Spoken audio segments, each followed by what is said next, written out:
Hi, thank you for joining me. Today I am reading Stevenson 218 by Jason Gray. 2026, 8 6026, Analusis, 1814, GMT, -6, #Winnipeg, #Manitoba, #Canada. The megastructure we mistook for a star. There are mistakes, there are misunderstandings, and then there are errors so enormous that an entire civilization can build its understanding of the universe around them without ever realizing that the foundation itself is wrong. Stevenson 218 was one of those errors. For generations, humanity looked toward the constellation Scutum and believed it knew what it was seeing. A red supergiant, an impossible furnace, a dying stellar giant buried thousands upon thousands of light years from Earth. Its dimensions were so extreme that even the language of astronomy struggled to make them comprehensible. Thousands of times the radius of the sun, billions of kilometers across, large enough that if placed at the center of our solar system, its outer boundary would consume the terrestrial planets, swallow Jupiter, and reach into the territory of Saturn. Humanity called it one of the largest stars ever discovered. That was the first mistake. Stevenson 218 was never simply a star. The star was inside it. What humanity observed from Earth was the outer thermal signature of something vastly larger than conventional engineering, something constructed around a stellar body so completely that the machinery and the star had become observationally indistinguishable. We were not looking at an unusually large sun. We were looking at infrastructure, and when humanity finally understood the difference, everything changed. The first impossibility. The problem had always been size. Astronomers knew that stars could become enormous. They understood hydrostatic equilibrium. They understood radiation pressure. They understood stellar evolution. They understood the massive stars eventually exhausted the fuels supporting their interiors and entered increasingly unstable stages of existence. But Stevenson 218 existed at the edge of what those models could comfortably explain. Every estimate seemed to produce another question. Every refinement created another contradiction. Its apparent dimensions were extraordinary. Its luminosity was extraordinary. Its environment was extraordinary, and its location made direct observation extraordinarily difficult. So humanity did what intelligent civilizations often do when confronted with something that almost fits an existing explanation. It forced the anomaly into the nearest available category. Star. Red supergiant. Extreme stellar evolution. Nothing more to see, nothing to question. For centuries, the classification survived because the alternative was absurd. No civilization could build something that large. No material could survive around a star. No engineering system could operate across billions of kilometers. No intelligence could coordinate machinery at that scale. Therefore, it had to be natural. That reasoning sounded scientific. It was not. It was psychological. Humanity had confused the limits of human engineering with the limits of engineering itself. The universe had never agreed to those limits. The second discovery. The truth did not arrive through a photograph. There was no single image showing metallic continents wrapped around a star. No enormous doorway suddenly appeared through a telescope. The discovery began with timing, tiny variations, meaningless at first, noise. The radiation emerging from Stevenson 218 fluctuated in ways that astronomers initially attributed to convection within its enormous atmosphere. That explanation was reasonable. Red supergiants are not quiet objects. Their surfaces boil. Material rises and falls across regions so enormous that individual connective structures can dwarf ordinary stars. Their atmospheres expand, contract, pulse, shed material. Nothing about variability itself was surprising. What was surprising was repetition. Buried beneath the chaos was structure, not perfect repetition. That would have been discovered too quickly.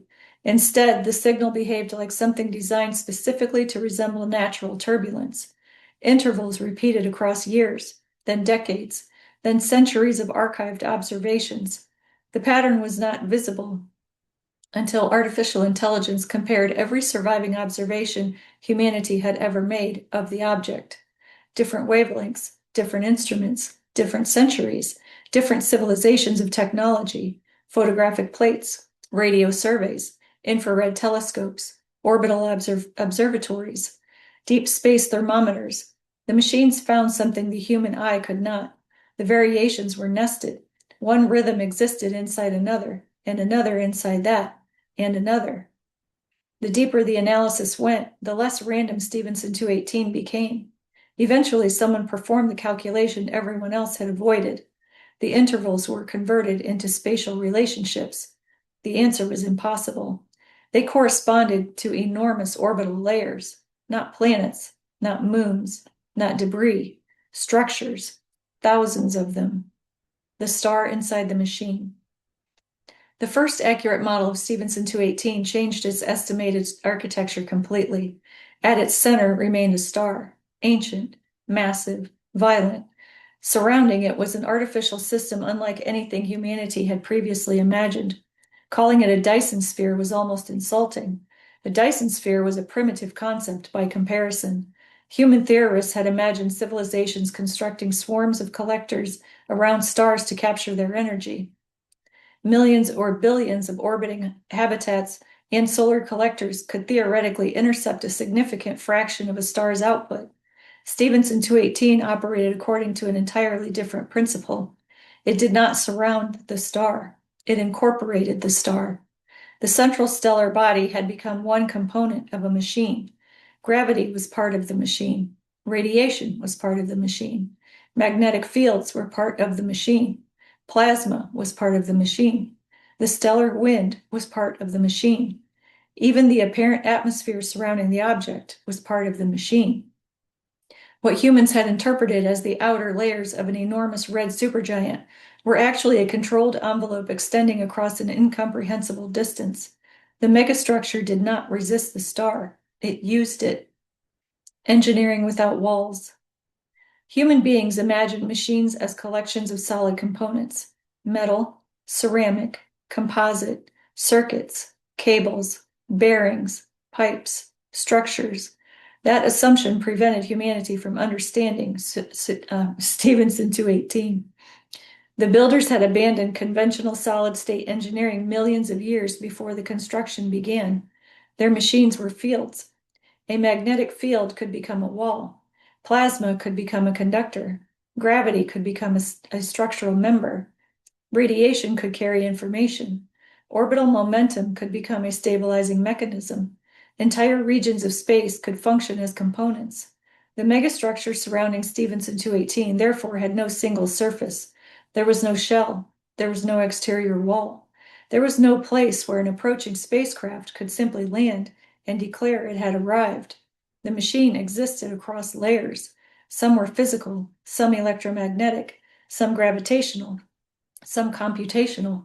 Some existed as controlled streams of stellar matter extending millions of kilometers. What humanity perceived as a single enormous sphere was actually the combined optical signature of countless interacting systems. The machine was not built around the star.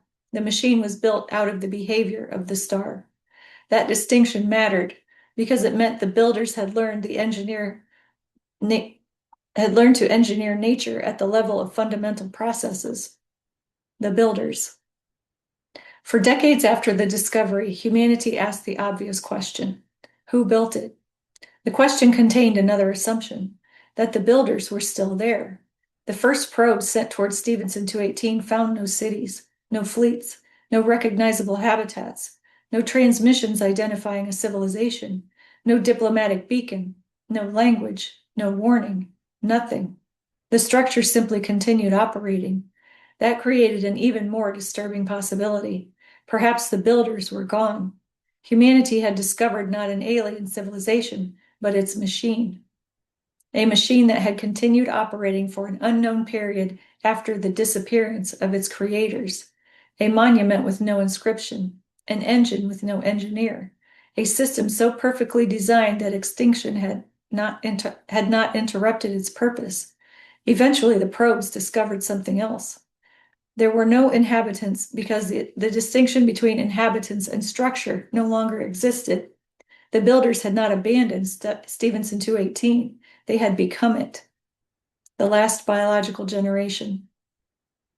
Every technological civilization eventually encounters the same problem. Biology is temporary. Stars are not permanent either, but compared with individual organisms, their lives stretch across incomprehensible spans.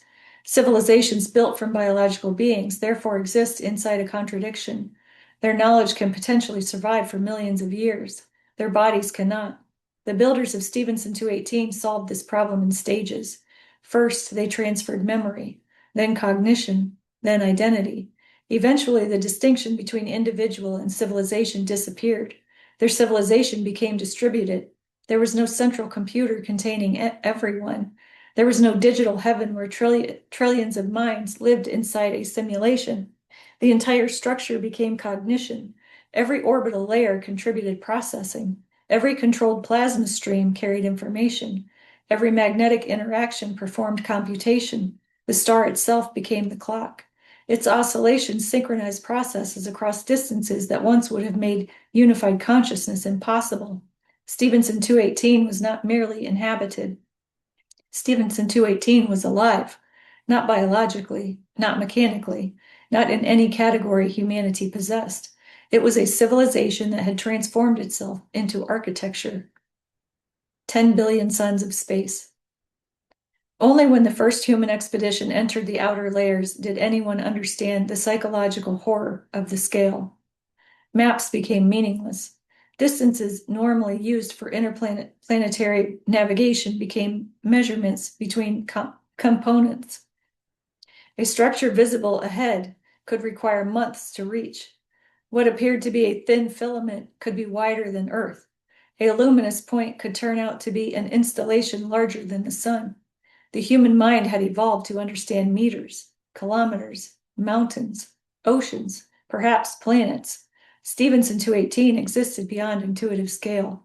There were corridors measured in astronomical units, collectors whose surfaces exceeded the combined area of worlds, magnetic conduits stretching farther than the distance between Earth and the sun, artificial vortices large enough to contain planetary systems, and everywhere, beneath everything, the red light. The endless red light, not daylight, not fire, something older. A crimson illumination scattered through an artificial stellar atmosphere billions of kilometers across. The expedition crews described the sensation in nearly identical language. They did not feel as though they had entered a machine. They felt as though they had entered a universe someone else had built. The empty worlds. Then came another discovery. Planets existed inside the structure. Thousands. At first, humanity assumed they had formed with the original star. They had not. Many were artificial, worlds assembled from harvested matter. Some were ocean planets, some were forests, some were deserts deliberately maintained beneath artificial skies. Some contained ecosystems with no evolutionary relationship to one another. They were colonies. They were archives, living archives. Stephenson 218 had collected life, not specimens preserved in containers, entire biospheres. Species that had disappeared millions of years earlier still walked beneath artificial suns. Civilizations whose home stars had died remained represented through reconstructed environments. Languages no longer spoken anywhere else in the galaxy continued inside simulated cultures, genomes, memories, art, architecture, music, history, mythology. Everything the structure encountered and deemed worthy of preservation had been copied. Stephenson 218 was not a power station. It was an ark. The Great Harvest. Preserving civilizations required energy, an impossible amount of energy. That was why the builders chose stars, not because stars were convenient, but because stars were reservoirs. Matter falling into controlled gravitational systems produced energy. Fusion produced energy. Magnetic reconnection produced energy. Rotational dynamics produced energy. The builders had spent ages learning how to extract usable work from processes humanity considered untouchable. Stephenson 218 became their masterpiece. They altered the evolution of the original star, fed it, stripped it, stabilized it, expanded its effective radiating envelope, redirected enormous quantities of matter. The object Earth eventually classified as a hypergiant stellar body was partly an astronomical disguise created by the engineering itself. The structure radiated waste heat. That waste heat resembled the spectrum of a cool supergiant. From thousands of light years away, camouflage emerged naturally from thermodynamics. The greatest machine humanity had ever discovered had hidden in plain sight because it looked exactly like the thing powering it.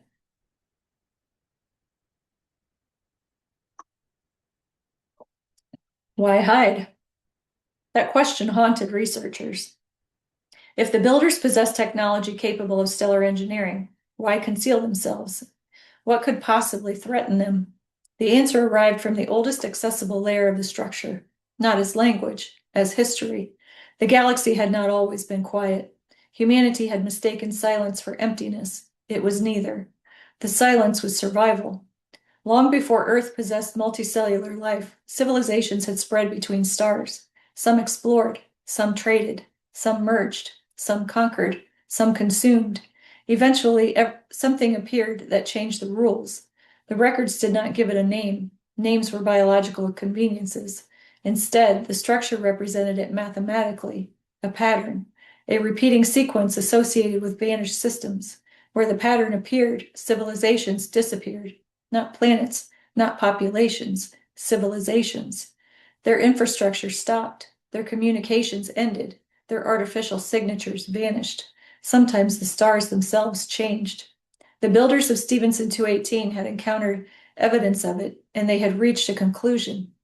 Visibility was dangerous. The dark forest was too simple. Human philosophers had once imagined the universe as a dark forest. Civilizations remained quiet because revealing their location might attract hostile civilizations. Stephenson 218 revealed something far worse. The threat was not hunting civilizations. It was hunting complexity. Technological activity produced patterns. Patterns could be detected. Energy usage, artificial electromagnetic emissions, stellar manipulation, interstellar propulsion, communication networks. Every advanced civilization eventually became visible, not because it transmitted a message, but because intelligence altered its environment. The more advanced it became, the louder its physical signature grew. The builders therefore developed the opposite technology. They learned how to become indistinguishable from nature. Their computers looked like plasma. Their communications looked like stellar noise. Their engineering looked like turbulence. Their power consumption looked like radiation. Their civilization disappeared into astrophysics. Stephenson 218 was camouflaged on a stellar scale, and humanity had nearly ruined it. The human signal. The first human probes did what human probes had always done. They transmitted identification codes, navigation telemetry, scientific packets, position information, confirmation signals, messages toward Earth. The transmissions were weak by human standards. Against the output of a star, they seemed meaningless. The structure disagreed. Within seconds of the first deliberate transmission from inside the outer envelope, Stephenson 218 changed. Across billions of kilometers, magnetic structures shifted. Plasma corridors collapsed. Collectors rotated. Radiation patterns changed. Entire regions of the megastructure entered configurations no human observer had previously seen. For 13 minutes, every human spacecraft lost communication. When communication returned, the probes received a single structural signal. Human systems spent 17 hours decoding it. The final translation contained only 4 words.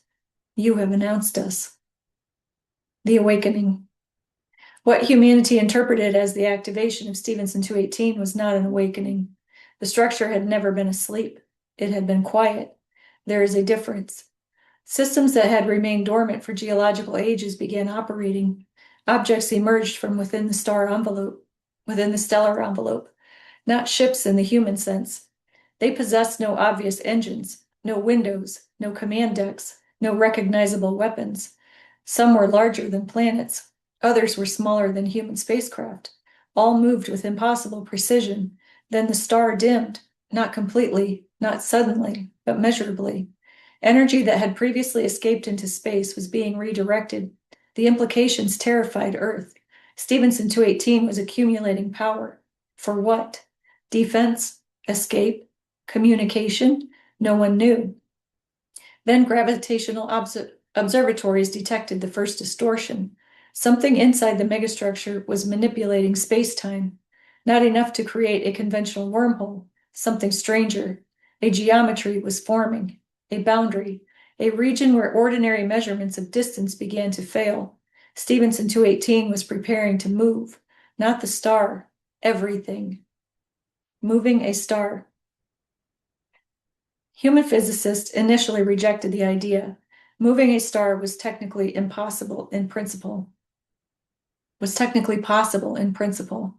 Civilizations could theoretically use asymmetric radiation pressure or stellar engines to alter a star's trajectory over immense timescales, but Stephenson 218 was not preparing for a journey lasting millions of years.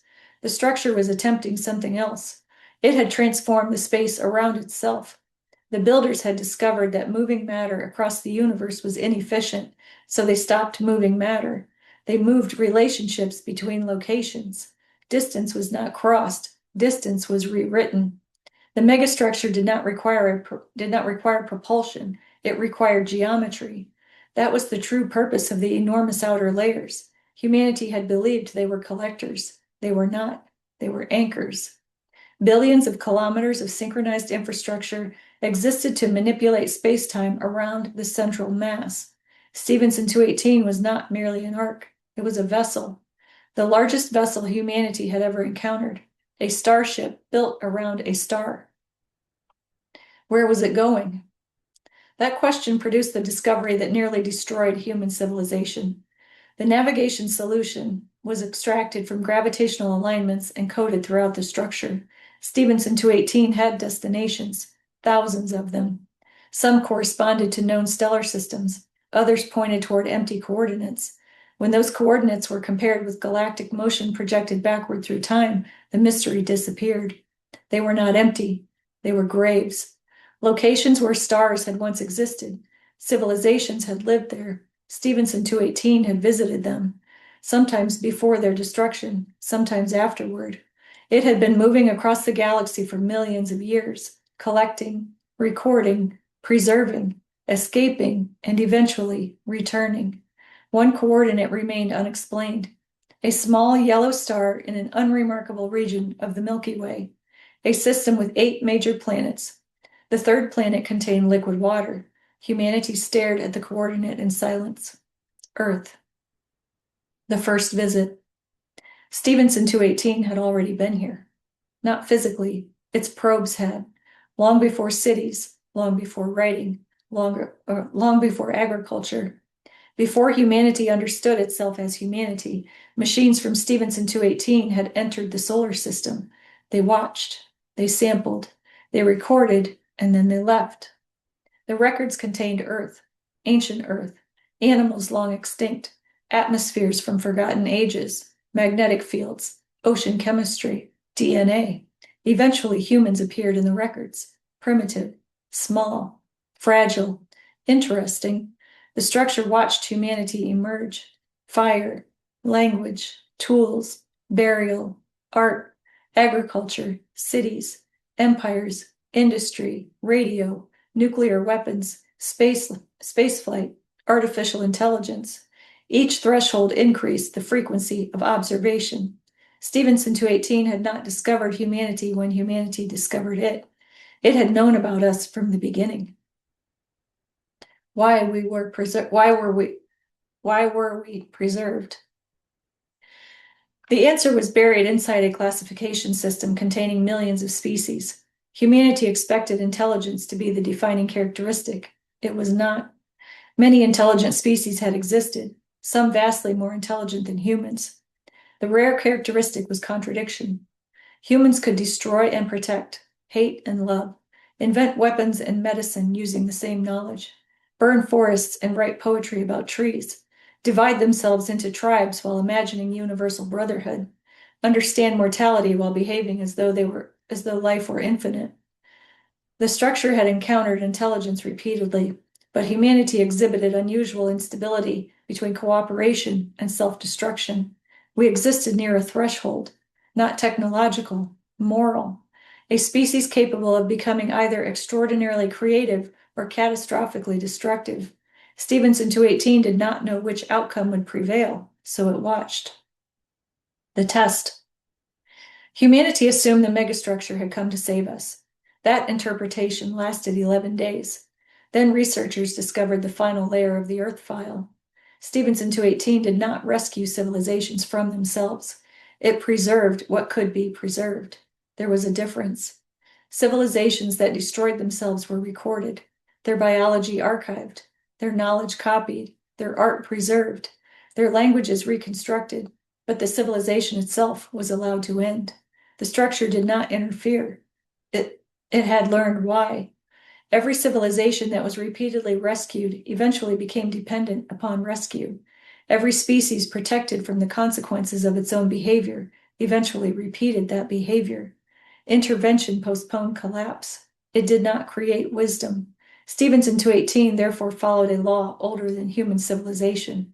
A species must choose survival before survival can be given to it. The structure could preserve humanity. It could not become humanity's excuse to avoid changing. The mirror. That was the final revelation. Stephenson 218 was never humanity's greatest discovery. Humanity was. The megastructure forced Earth to see itself at scale. Every border suddenly looked temporary. Every war looked absurd. Every argument over territory occurred on a microscopic patch of one planet orbiting one ordinary star.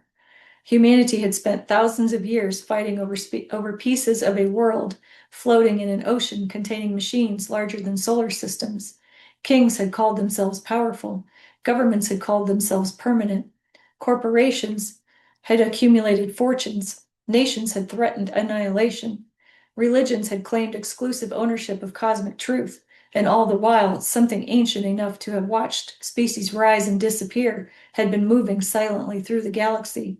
Stephenson 218 reduced human arrogance to its proper dimensions. We were not insignificant. That was not the lesson. We were unfinished. The choice. The structure eventually transmitted one final message, not to governments, not to scientists, not to military commanders. Every functioning receiver on Earth obtained it simultaneously. Phones, satellites, radios, observatories, navigation systems, emergency networks, private terminals.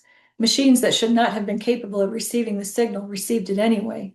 The message contained no threat, no demand, no commandment. It contained a map.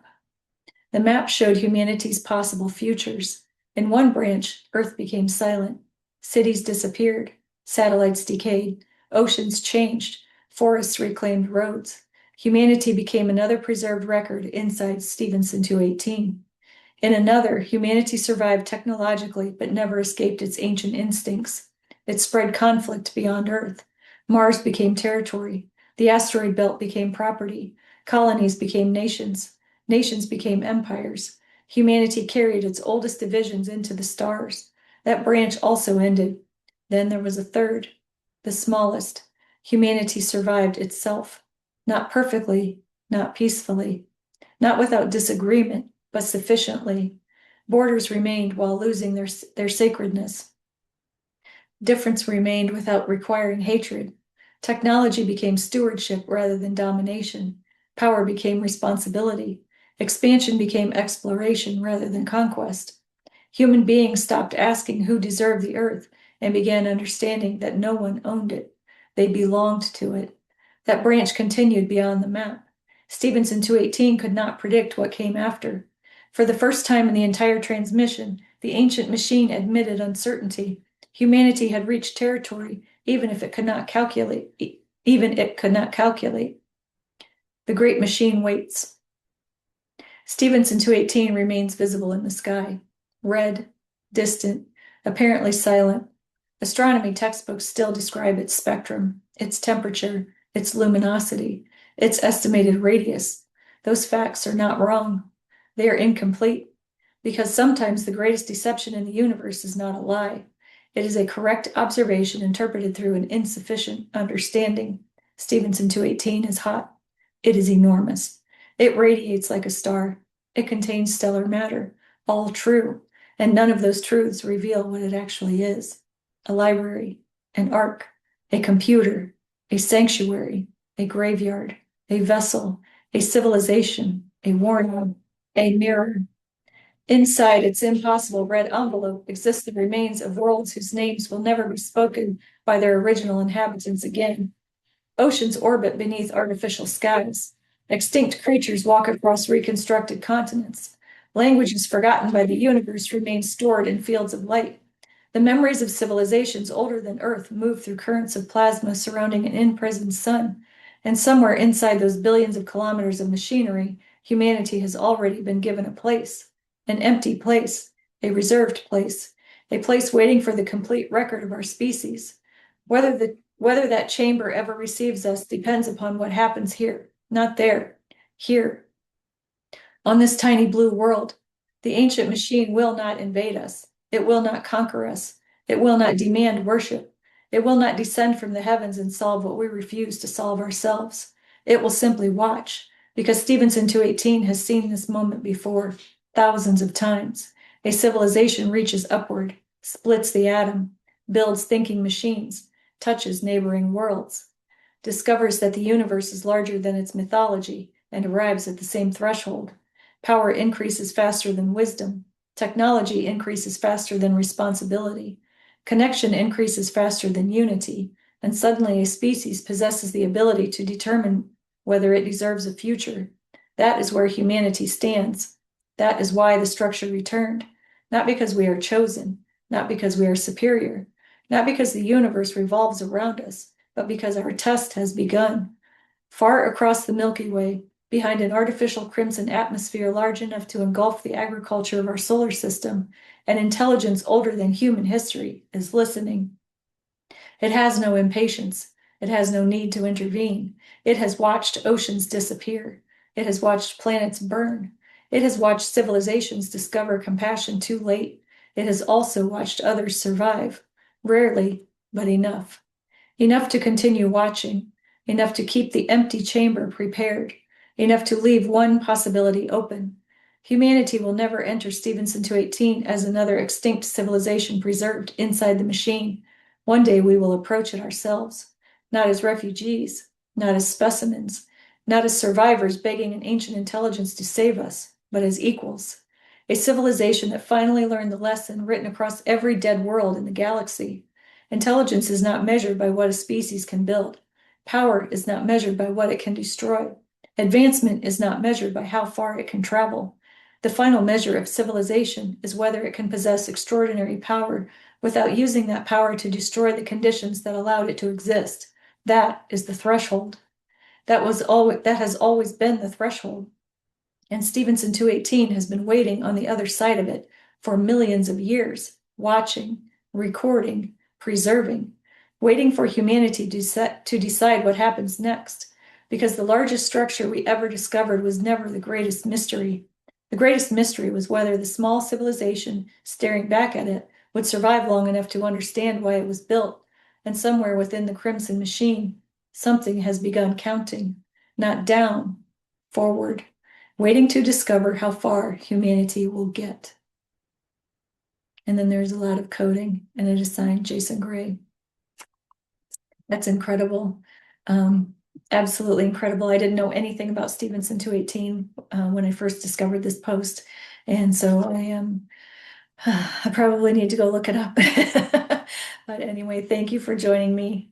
And I will see you all next time.